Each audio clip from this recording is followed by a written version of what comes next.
Some moments in life feel like a new book has been opened. I remember two such moments with great clarity. The first happened when I was just a young man, a moment when I finally understood what it meant to have a relationship with God. It wasn't about following a long list of rules or being perfect, it was simply about accepting a gift of grace. In that quiet moment, I said yes to Jesus. I invited him to be the leader of my life. A profound peace settled over my heart. The world looked the same, but everything inside me felt brand new. It was the beginning of my journey of faith. The second moment came 12 years later. I stood at the front of a church, my hands trembling just a little. I looked down the aisle and saw Sue, my best friend, walking toward me. Her smile was the brightest light in the room. When we stood together and said our vows, we were making a promise to love, to cherish, and to walk through life side by side no matter what came our way. It was a beautiful, joyful day filled with family and friends. We were officially married. And just like that day I met Jesus, this day was not an end. It was another beautiful beginning. These two events, separated by more than a decade, have shaped my entire life. One was a private commitment between my soul and its creator. The other was a public declaration of love for my earthly partner. Yet they share a powerful similarity. They were both starting lines, not finish lines. They were gateways to a much longer, more meaningful adventure. They were the first steps on two parallel paths that would require my heart, my effort, and my devotion for all the days that followed. The real work and the real joy was only just beginning. Looking back now, after 27 years of marriage and 4 wonderful children, I see how these two journeys have influenced each other. My walk with God taught me about unconditional love and forgiveness, which are essential in a marriage. My marriage to Sue has shown me a living, breathing picture of commitment and partnership, which helps me understand God's unending faithfulness to me. Both relationships are journeys of a lifetime. They both started with a single, powerful yes, but they are sustained by a million small choices made every single day. It's easy to focus on the big moments. The day you accept Christ is powerful. The emotions are high. The relief is immense. You feel clean and new. Similarly, a wedding day is a grand celebration. It is a peak experience filled with romance, hope, and the promise of a perfect future. We take pictures and save mementos from these days because they are so important.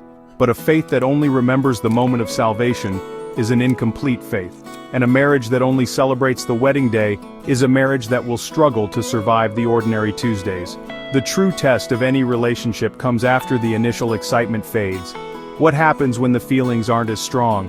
What do you do on the days when you don't feel particularly spiritual? Or on the days when you and your spouse disagree?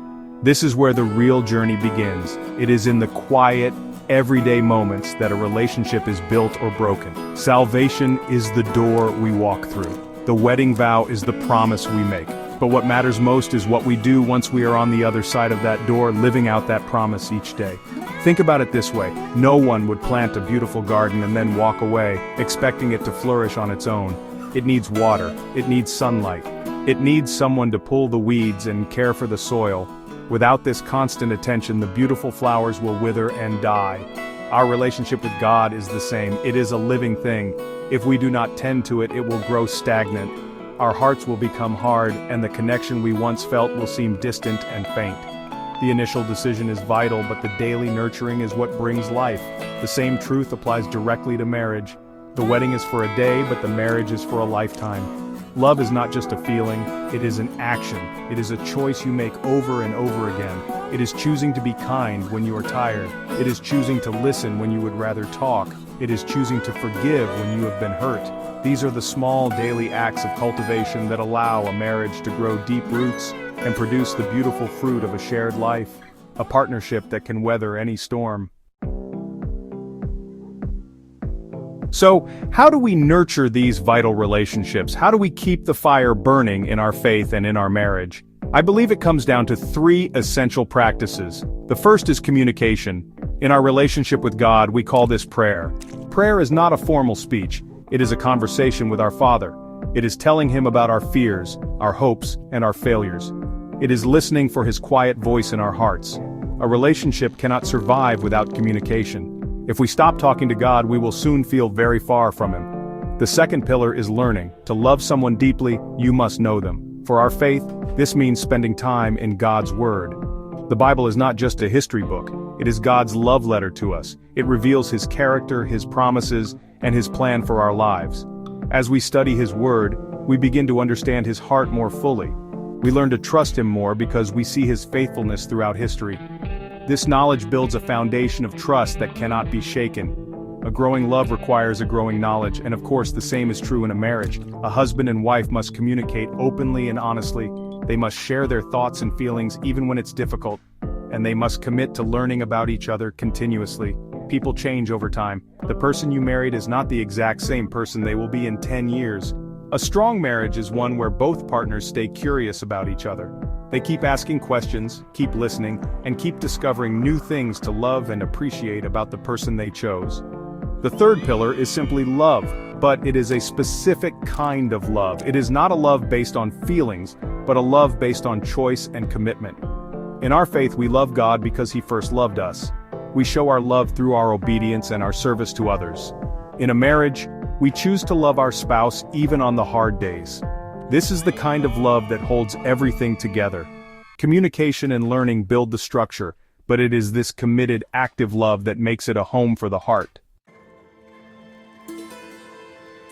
Your relationship with God is not a destination, it is a daily walk. It's not about a one-time decision you made years ago, but about the choices you make today. When you woke up this morning, did you invite God into your day? Did you take a moment to speak with Him? Did you seek His wisdom for the challenges ahead? These small, simple acts are what keep your faith alive and vibrant. It is not a sprint to a finish line, but a long, steady walk hand in hand with the one who created you and loves you perfectly. Let me encourage you today. Do not be discouraged if your faith does not feel as exciting as it did at the beginning. Do not worry if you have seasons of doubt or struggle. Every meaningful relationship has its ups and downs. The goal is not perfection, the goal is persistence. The goal is to simply keep showing up, keep talking to God, keep opening His Word, keep choosing to love and obey Him, one day at a time. He is not looking for perfect followers, He is looking for faithful children who will walk with Him. Your spiritual life is a journey of a lifetime. It began with a single step of faith, but it continues with a lifetime of steps. Each day is a new opportunity to draw closer to God, to know Him better, and to love Him more.